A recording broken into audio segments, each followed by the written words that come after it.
Time, Distance, and Shielding. Posted April 25th, 2022. Have you ever felt like a character in those Southwest Airlines commercials where you just want to get away? Getting away from unpleasant situations isn't the only circumstance distancing ourselves might be beneficial. Not to mention going off the grid for a while is often key to a good Hollywood storyline or character development.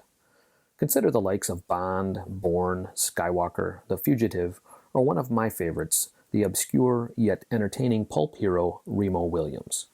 Whether finding oneself outrunning murderous antagonists, leaving the agency, grieving, or just hiding out, time, distance, and shielding are often involved and necessary.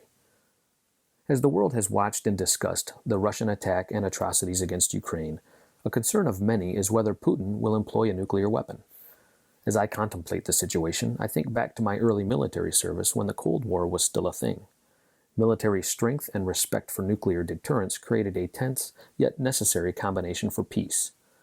Nukes required special care by those entrusted to handle and secure them. Should there be a detonation, knowing the hazards and protective measures associated with nuclear warfare was a must. The concept I remember most is time, distance, and shielding. My old training materials note that when a nuclear weapon detonates, a blinding flash of light, intense heat known as thermal radiation, is seen before the sound of the explosion, and the time between the flash and the sound depends on distance from the point of detonation. That thermal radiation, followed by neutron and gamma radiation, occur within the first minute. Fortunately, radiation decreases rapidly with distance. Time and distance? Check. Shielding addresses the last two effects, the devastating blast wave followed by radioactive fallout. Collectively, time, distance, and shielding conceptualize the course of action to best protect against adverse effects, a concept I believe is applicable to other areas of life. Long before nuclear weapons, the Bible recorded countless examples of time, distance, and shielding. A few that come to mind include flood-surviving Noah, David avoiding Saul's relentless pursuit in the wilderness strongholds, the Israelites' desert wandering after leaving Egypt, John's exile to Patmos, and Paul's time in prison. Not to mention his admonishment for us to flee and avoid things like lust and foolish disputes.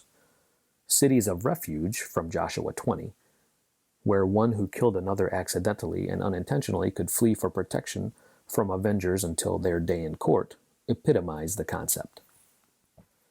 It's easy to see how elements of time, distance, and shielding were used to protect, bring about change, or otherwise help people get to a place they needed to be, literally or figuratively.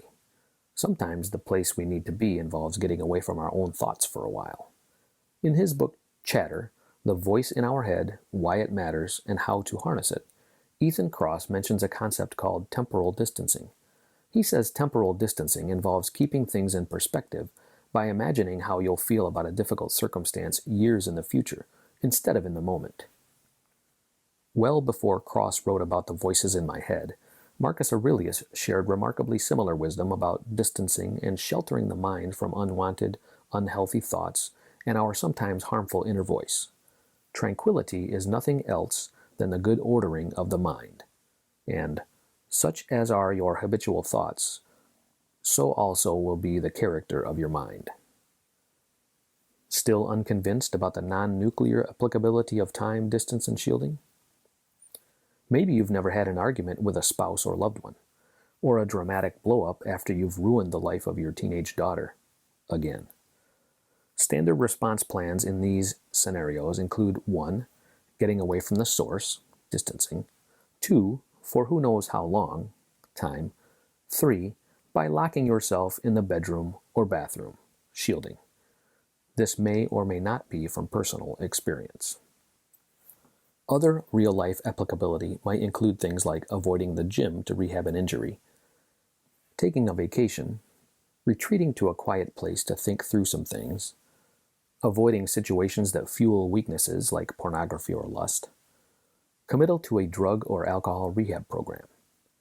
I don't know how often this happens anymore, but there was even a time when judges offered a choice between compulsory military service or incarceration to wayward youth, to give them the time, distance, and shielding they needed to get their life straight. Having lived through more than a share of parental anguish, I think those judges may have been onto something.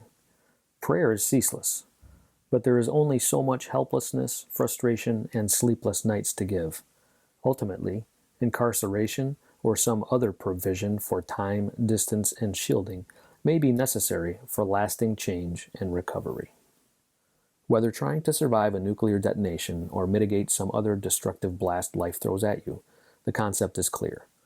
Manage immediate risks by 1. Acting quickly to create separation, physically and emotionally. 2. Give yourself or others time to assess, process, and plan.